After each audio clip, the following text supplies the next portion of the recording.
Before y'all think you're getting punked by clickbait, no, this video and all of its comments will be forwarded to the MyTEAM devs, so if y'all have anything constructive and productive to say, then start drafting your long ass paragraph of complaints from now. I personally recommend trying to avoid telling them to suck your dick and the mode is dead, cause that just won't get you nowhere. Anyway, just to set the tone, I'm going to spend this video doing what you can do as well, which is listing what I loved the most and what I hated the most in every year of MyTEAM so far, because that will at least draft ideas of what we liked and what turns us off from the mode, which is a start. So starting from 2K13 is simple, but I personally like trying to pull legends. Now this was before an auction house was even established, so unless you were able to pull them yourself, you were shit out of luck and the VC grinding continued so you could open more packs.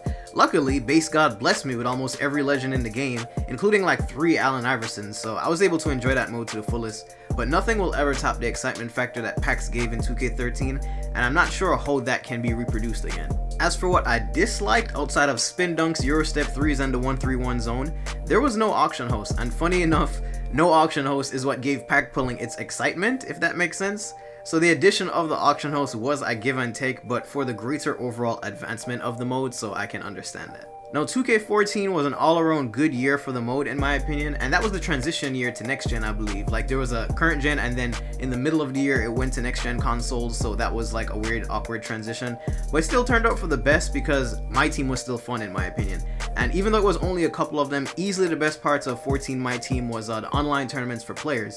And we can see that they've tried to finally incorporate that concept again with Supermax and the rewards for Supermax, but the execution of Supermax has been pretty subpar in my opinion so far. The point total required to get the reward player can take as many games as Domination, and I won't have time for that in a week to consistently get through that online aids, especially just for a Ruby player. I just don't have the motivation to do that. And I think it would make more sense if players were given out by tier. So if you made it to the Ruby tier, you get a pack with a random Ruby player, Amethyst for an Amethyst player, and so on and so forth. Pink Diamonds them obviously won't give us those, but maybe we can get an MT reward for that, maybe. Either way, I just feel like they're asking for too much for some average players right now. But at the very least, I'm happy they've increased the cap to allow for more team flexibility, so that's always fun. Now, most would definitely consider 2K15 to be the GOAT year of MyTEAM. This is when the auction house got added and the abundance of new card tiers started. Onyx's completely ran shit, and TBT was actually mad exciting to look forward to every single week. From cards and packs to reward players, just about everybody should be able to name some memorable players of 2K15. Like for example, Dunk the Funk Sapphire Dr. J is still my father. He's in my top 5 favorite cards ever, right underneath probably Emerald Lillard from 2K14. And believe it or not, in 2K15 I actually liked the idea that what seed you were in determined your team restrictions, because remember I think you could only start with silvers and bronzes, and then you could only have 3 gold players, and then you could get to the unrestricted seeds. It really sucks that there's just no unrestricted seed or form of playing at all online in 18 right now. That's really a letdown, honestly. But as for 2K15, the only fault was once you made it to the first seed, there was nothing else to do. And also patch 4, by the time you got to the end of the year, patch 4 really took a toll on the mode online later, because I stopped playing the game completely when niggas could green shots with your hand in their fucking chest cavity. Yeah, patch 4 completely did it for me after that, but patch 4 was later in the year, so I cannot just like condemn that game just for patch 4, because for the most part it wasn't there, it was just towards the end of the year. And this honestly ended up, patch 4 in my opinion honestly ended up being the beginning of 2K's habit of over patching the game and making it worse when it didn't need to be patched, or if they did too much. So I think that was when it really started. Now getting up there to 2K16, alright, so 2K16 personally for me was when my love for the game and the mode slowly started to die off.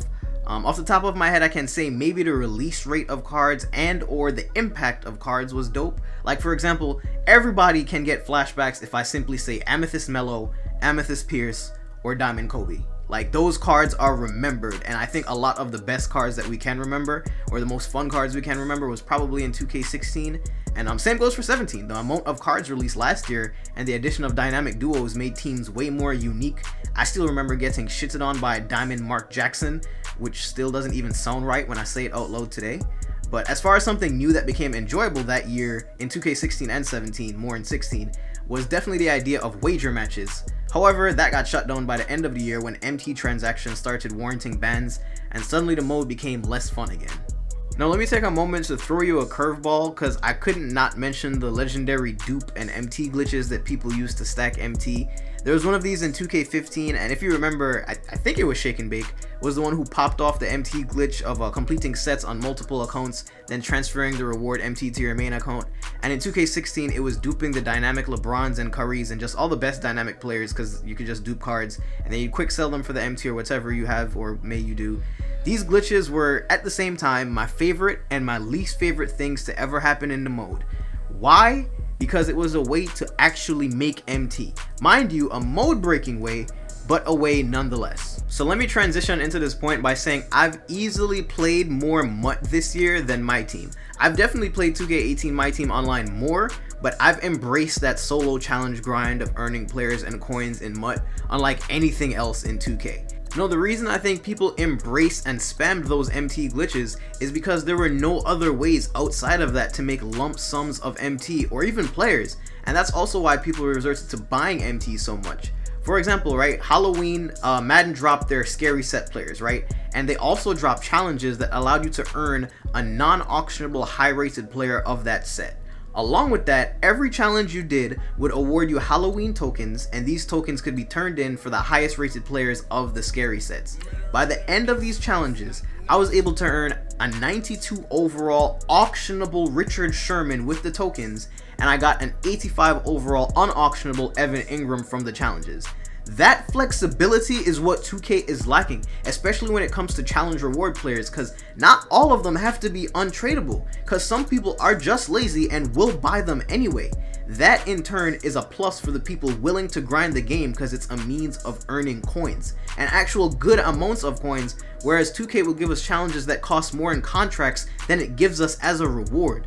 The only money I've spent on MUT this year was for the $5 level packs that give you players to build your team, some of them auctionable, some of them unauctionable, and as you can see, MyTEAM and CoinStack is up there. Conversely, I've spent maybe $250, maybe $300 on 2K this year just to have a mediocre team that will likely get wrecked in Supermax by the right cheesers.